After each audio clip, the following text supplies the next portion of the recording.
Hello, ഇതൊരു 5.1 Dolby DTS amplifier ആണ്. ഇതിൽ യൂണിവേഴ്സലിൻ്റെ റിമോട്ട് കിറ്റ് ബോർഡും പിന്നെ ഇതിൻ്റെ താഴെയായി ഫ്യൂ ചാനൽ വെർഷൻ 2ൻ്റെ ഡോൾബി DTS ബോർഡാണ് വെച്ചിരിക്കുന്നത്.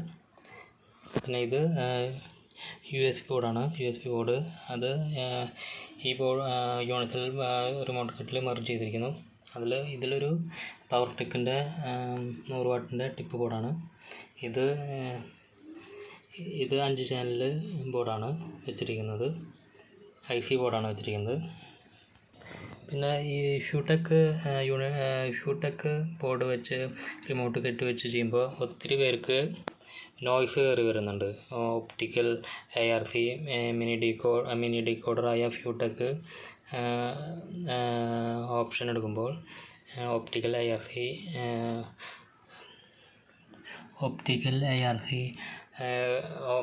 റിമോട്ടിൽ സെലക്ട് ചെയ്യുമ്പോൾ മിനി ഡീകോഡർ ഓണായ അപ്പോൾ തന്നെ ഫ്യൂടെക്കിന് മിനി ഡീകോഡർ ഓപ്പണായ അപ്പോൾ തന്നെ ഇതിൽ നോയ്സ് കയറിയാണ്. വോളിയം കൂട്ടുമ്പോൾ ഹമ്മിങ് സൗണ്ട് വരുന്നുണ്ട്. അത് മാറാനായിട്ട് ഒരു ഒറ്റ വഴി ട്രിക്കാണ് ഉള്ളത്. എർത്തിങ്ങും അതിൻ്റെ ആവശ്യമൊന്നുമില്ല. എർത്തിങ് ഓൾറെഡി എർത്തിങ് അവസാനം ചെയ്താൽ മതി. നമ്മളതിൽ നോയ്സ് പോകാനായിട്ടുള്ള ഐഡിയ ആണ്. ഇത് ഫ്യൂടെക് ബോർഡിൽ അവർ പറയുന്ന 9 വോൾട്ട് മുതൽ 24 വോൾട്ട് വരെ കൊടുക്കാമെന്നാണ് പറയുന്നത്. പക്ഷേ ഇതിൽ അതുപോലെ തന്നെ ഈ യൂണിവേഴ്സൽ ബോർഡിൽ 15-16 വോൾട്ട് വരെ കൊടുക്കാം. അത് ഫിൽറ്റർ വെച്ച് ഇതിൽ റെഗുലേറ്റർ ഐസി വെച്ചിട്ട് റെഗുലേറ്റ് ചെയ്ത് പോകും. പക്ഷേ ഫ്യൂടെക്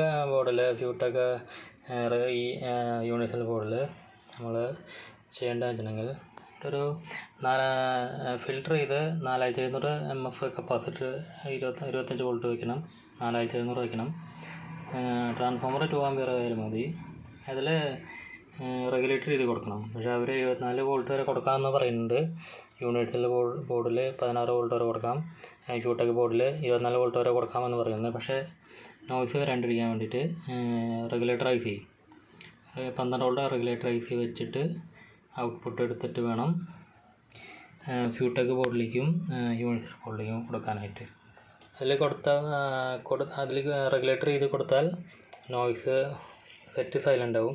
നോയ്സ് ഒരു ചെറിയ ഹമ്മിങ് പോലും ഉണ്ടാവില്ല. ഇതാണ് ഒരു ട്രിക്ക്. ഇത് നോയ്സ് വരുമ്പോൾ അങ്ങനെ ചെയ്താൽ മതി.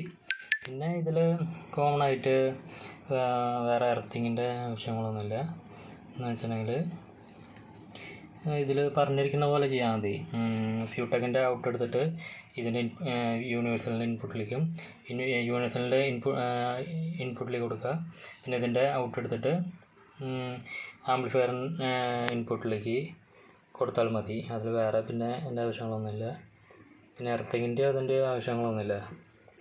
റെഗുലേറ്റർ ചെയ്ത് കൊടുക്കണം. റെഗുലേറ്റ് ചെയ്ത് കൊടുത്തിട്ടില്ലെങ്കിൽ നോയ്സ് കയറി വരും. പക്ഷേ കപ്പാസിറ്റർ 4700 25 വോൾട്ട് ഇതിന് യൂണിവേഴ്സൽ റിമോട്ട് കിറ്റിനും ഫ്യൂടെക്കിൻ്റെ ബോർഡിനും മാത്രമായിട്ട് 4700 കപ്പാസിറ്റർ വെച്ച് റെഗുലേറ്റ് ചെയ്ത് കൊടുക്കണം. 12 വോൾട്ടിൻ്റെ റെഗുലേറ്റർ IC വെച്ച് കൊടുക്കണം. ഓക്കെ, എല്ലാവരും ഈ ചാനൽ സബ്സ്ക്രൈബ് ചെയ്യണം. ഇനിയിപ്പോൾ ഇതുപോലെ ട്രിക്കായിട്ടുള്ള ആംപ്ലിഫയർ ആവശ്യങ്ങളൊക്കെ വരുമ്പോൾ നിങ്ങൾക്ക് കോൺടാക്റ്റ് ചെയ്യാം. പിന്നെ എന്തെങ്കിലും ഡൗട്ട് കാര്യങ്ങളൊക്കെ മെസ്സേജ് അയക്കാം. പിന്നെ ഇങ്ങനെ ട്രിക്കുകൾ കാര്യങ്ങളൊക്കെ എൻ്റെ ചാനലിൽ വരുമ്പോൾ ഞാനത് നിങ്ങൾക്ക് ഷെയർ ചെയ്യാം. അപ്പോൾ സ്പോട്ടിൽ എൻ്റെ വീഡിയോ കിട്ടണമെങ്കിൽ സബ്സ്ക്രൈബ് ചെയ്തേക്കണം. Okay, thank you.